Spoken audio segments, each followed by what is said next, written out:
Hi there. I'm Emily. I'm a wedding photographer. My business is Anna Dolores Photography, and I am also recently engaged. Very exciting.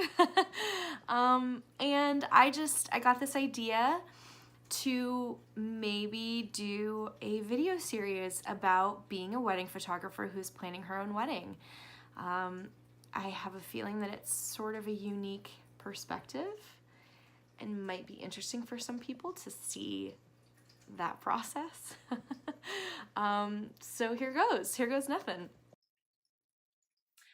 I've been engaged for a little less than a month. We got engaged in New Orleans. I was photographing a wedding there, and my boyfriend, now fiance, Jeremy, came with me, and we made a vacation out of it. He completely surprised me. I did not see it coming. And I'm going to save our proposal story for another time, I think, because I wanted this first video to be just a little bit more like where I'm at now, how everything's going so far. Yeah, just my position on getting started with this whole thing. So, first things first, we did decide to have a long engagement. That was decided, honestly, a while ago. I told Jeremy, my fiance, long before he proposed, when we were starting to talk about marriage, that once he did propose, I was in no rush to get married. So that I didn't want to rush into anything. We're really not in any hurry. So we are planning on at least a 2-year engagement. And I say at least because we're sort of still figuring out the budget situation. And a big part of the benefit of a long engagement is it gives us some time to save some money for the wedding. I think that my parents are going to be able to help us a little bit, but we are trying not to rely on that too much. And I also haven't talked to my parents about it yet, so we're not really sure where that stands right now. That's a big kind of next thing to do in terms of the planning process, is figure out if we will be getting assistance. So essentially, let's see where to start. So we came back from New Orleans, and we just had such a lovely few days after we got engaged. The day after we got engaged was a spa day. We were just at the spa. We got massages and pedicures, and I got a manicure because I had a beautiful piece of jewelry I wanted to show off, and I had terrible, terrible nail polish at the time. It was chipping off. Anyway, and we stayed at the Ritz-Carlton, and we upgraded to first class on the way home. So we had a really, really great first few days of being engaged. So coming home was, a very stark return to reality. And I think what was hardest for me was that Jeremy had to go right back to work the next. I mean, it was hard for him too, but but he, left for work the morning after we got back, and I did not expect this from myself, but I got really emotional. I actually started crying. And I think it was just because the bliss bubble totally popped. We just, like I said, had spent a lovely couple of days in New Orleans, and we were back home and back to normal life. I did not make it easy for myself because I then started to look at budget for the wedding. And that is not a great way to pull yourself out of a depression. It's definitely a good way to maybe dig yourself further a little bit. So, yeah, so I just kind of started estimating what we wanted to spend on certain portions. And, there's some things about a wedding that I have no idea what they cost. Of course, I know what to expect to spend, generally speaking, on wedding photography, but there's a lot of other elements that I just am clueless. So I struggled a little bit on some of that, on figuring out how much is appropriate to spend on which areas, and yeah. So put that together. It felt very out of control right out of the gate, just because it adds up very quickly. If you have been married, you know exactly what I'm talking about, I would imagine. And there's lots of little things that you don't think about, and I know there's more things I haven't thought about that are going to pop up and end up adding up, and so that'll be a thing. Yeah, so that was another stark reality I had to face pretty quickly. And again, I didn't have to face it that quickly. I put that on myself. But I got excited, and despite our long engagement, I am very excited to plan, and I'm very anxious. I think it's anxious in a good way. Sometimes not. Sometimes my anxiety makes me a little bit obsessive, which is not super great, I don't think. And so, anyway, so there's that. Then I started looking at venue. And venue is another thing that's a little tricky, because I have been a wedding photographer for 7 years in the Santa Barbara area, Southern California in general, and some central coast as well, like San Luis Obispo area. And I have said for a while that I really don't want to get married somewhere where I've photographed a wedding before. And that limits my options a little bit. So I just want our wedding to feel like our wedding, and I don't want to walk into a venue and feel the baggage, for better or worse. There's good baggage and, sometimes not so good baggage depending on the wedding and the clients and whatnot. But regardless of the experience, I want it to feel new to us, new to me. I think any venue will probably feel pretty new to Jeremy because he does not go to weddings or photograph weddings.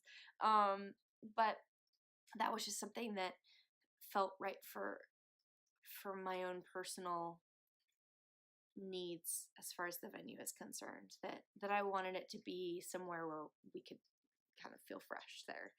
And so looking at venues, there's lots of places that are really lovely that I think would be wonderful for a wedding.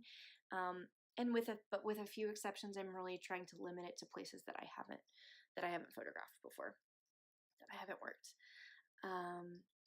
So that's fun. So I've just started to reach out to some of the venues that look interesting to me. And because we're looking at a date that's 2 years away at the earliest, we're not quite at a stage where we can start booking things yet. I think there are some venues that would be happy to start booking us, but because I told Jeremy we didn't need to rush into anything, I want to stay true to that, and I don't want to push him before he's ready. So probably wait a couple months on actually going to look at venues and start making decisions about venues. So we're looking at early spring 2021. I'm going to keep looking at some venues. My top contenders are in the Paso Robles and San Luis Obispo area. So we'll see how that goes, and which ones end up being a good fit once we go to see them in person. What else did I want to talk about? Photography. I'm going to do a whole separate video on photography, I think, because let's be real, it's going to be a big one. I have already spent a ton of time looking at photographers. Even before we got engaged, I had an Excel document going, looking at different photographers that I thought maybe were a good possible fit for me and Jeremy. So that search continues.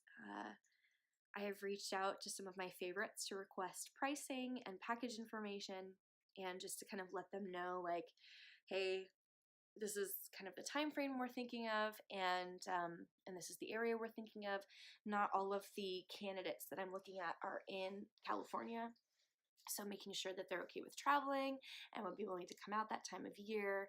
And so, yeah, so just kind of getting started on that. And I have emailed every photographer I've emailed with a little bit of a disclaimer that says, I'm going to maybe ask you some annoying questions. I know, as a photographer, being on that side of it, how some of these questions can sound. There's some questions that come from brides and grooms that, either we hear all the time, and, they're very cliche and kind of annoying requests.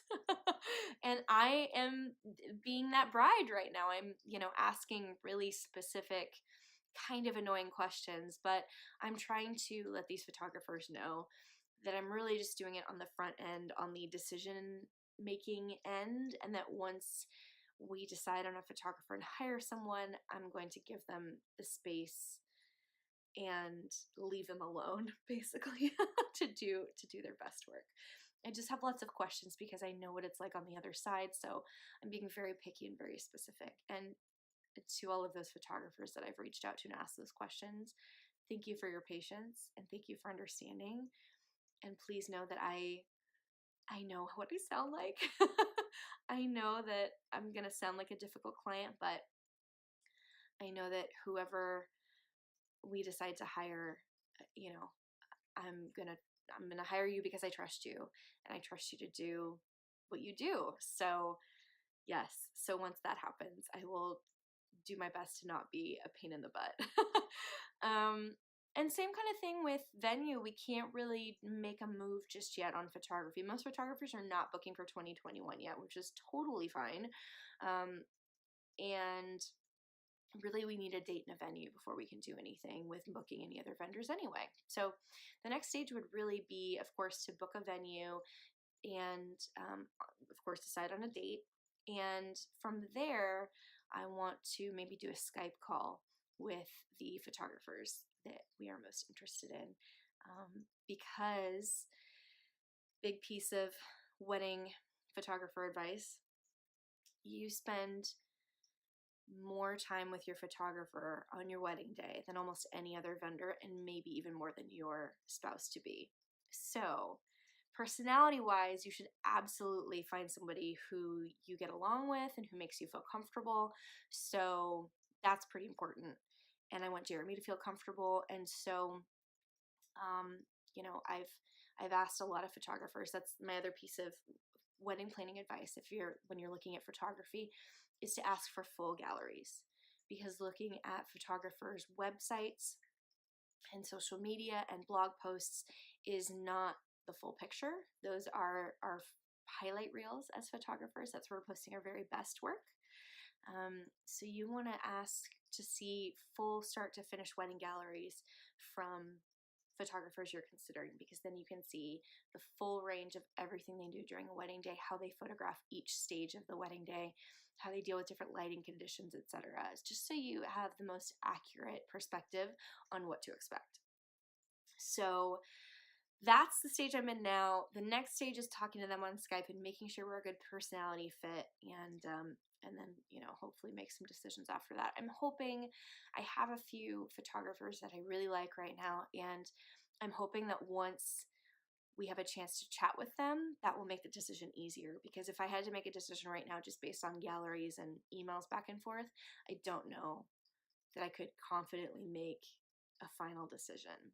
So I'm hoping that once we have a chance to interface with them and chat with them a little bit, get to know them as humans a little bit better, that will help make the decision easier. So we'll see. I'm going to wrap this up for now.